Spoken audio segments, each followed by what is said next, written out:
What is good, dysfunctional disc golfers? Welcome back to Dysfunctional Disc Golf. My name is Tyler, and in today's video I'm going to show you how I dye a disc using the lotion bed technique. I've got everything set up behind me, so let's go on over and get right into it. Alrighty, so here we have our lotion bed all ready to go. One thing I do suggest doing, I left it out of the video for time's sake, but you do want to take your bed and smack it down against something a lot to get all these air bubbles out. And it doesn't hurt to have a torch handy as well, because it does help get a lot of those bubbles as well. Just be careful, if you do too much heat with some of your colors, they do bleed. But now that that is done, it's on to the next part, which is real simple. It's actually just mixing in your dyes. Today we are doing a neon pink and a neon green. I know the colors may not look it right now in the bottles, but I promise you once they are done, they do take on a different color. And with these, it's very simple. When you mix them, you just want to do a little bit of water and acetone. I just get these big bottles myself. Put those in, swirl the color around a little bit to help dissolve it and break it down so it's not so clumpy, and then I just slowly, in this case, filled in lotion bit by bit until I felt it was at a nice consistency to where I just dumped in the rest. Another great tip with the lotion dyes, it's something that I had to learn out the hard way, you need to mix it with water. If not, the lotion is too thick and you just get lumps. So after that, you get these two amazing bottles with the colors in them. And for today's video, what we're going to do is some people call it the flower swirl. What I'm going to do is take the end of this here paintbrush, and what you'll do is you'll start in the center and you'll kind of go out and make these loopy petals all the way through without it. Some people will spin the lotion bed at the end to make it swirly a little bit. I'm not going to do that. I'm just a fan of just the regular petals. So with that being said, I'm going to start filling it in. I like to start kind of in the center, do one color, then you make a ring around, make a ring around. It's very simple. So here we go. Add in, let it kind of out a bit. And then I will take the green. Now I'll do a layer of the green around. Now as we get started, just so you know, these don't have to be perfectly aligned since you will be swirling them in at the end anyways, so stuff will get mixed in.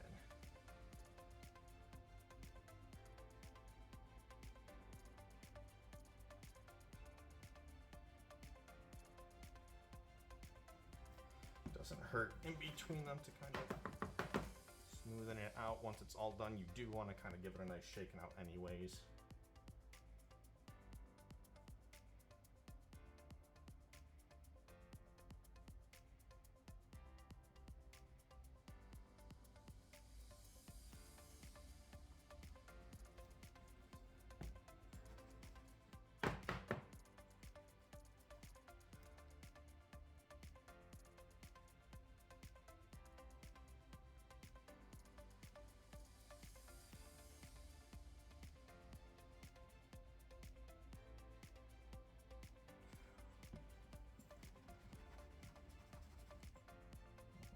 We're making some nice progress now. Probably about 1 or 2 layers left.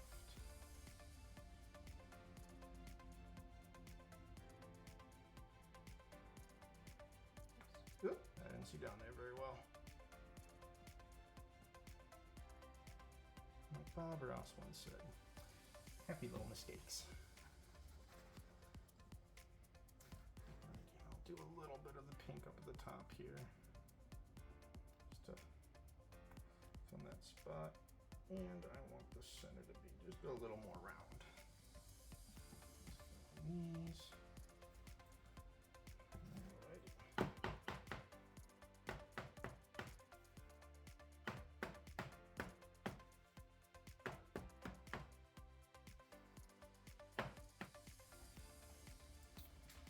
Alright, yeah, let that wait for a little bit, and I added the little green dot in the center. I didn't like how much of the pink was just there on its own.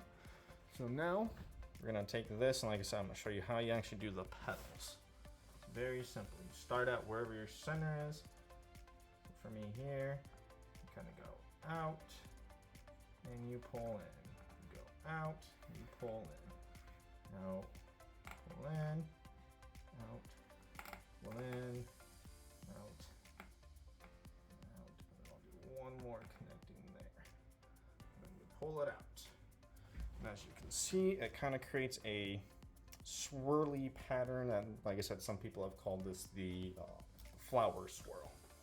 So next up is kind of the same thing. I'm going to let this sit for just a little bit to kind of help it even out. I'm going to get some more bubbles out of it, and then I'll show you how you want to place the disc in, because that is very important. Alrighty, now that it has had some time to sit and I've gotten out as much as the bubbles as I can, it's always kind of a hit or miss. Now it's time to actually lay the disc down in the bed, and this part is extremely important, especially the flatter the disc is. You don't want to just go and just plop that bad boy in there. It might be uneven, you might get some white spots because you missed it. What you actually want to do is you want to start on one end. So for me, I always start here, and you want to roll it down in. That way it gets a nice even layer, and then you can sometimes just put a little bit of pressure just to make sure it's on there tightly, and then after that you kind of just let it sit. So what I try to do is I try to, for the most part, try to get the center lined up with the center of it. Figure out how I kind of want the disc to look, and from there it's, you know, you just put it in and hope that you did your best. So I'll try my best not to be in the way of the camera when I do this, but I can't promise perfection.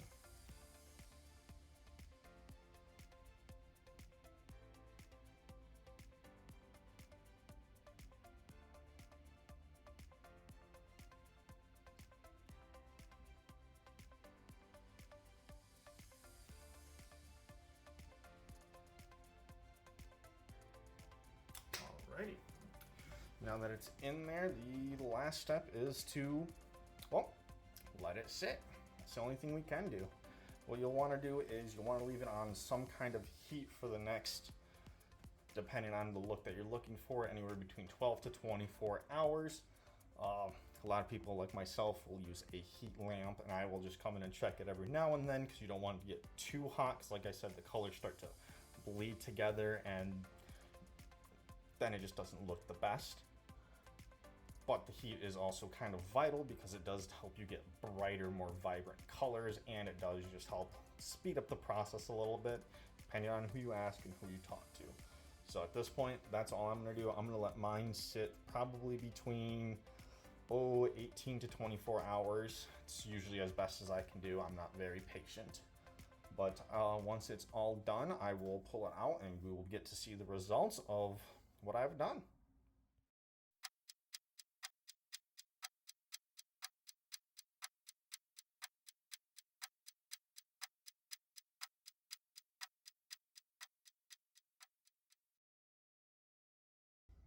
Alrighty, it is now tomorrow. The disc is done. I let it sit for approximately 18 hours, pulled it out, gave it a nice wash and scrubbing off, and it is now complete. So now I finally have the final product to show you all, which is this, which, as you can see in the center there, this is why I said it's important to make sure you have your lotion thinned out. If not, bubbles can form. And also, like I said in the beginning, don't worry about how these colors might look in the bottle, because once you pull it out later, it's going to look completely different.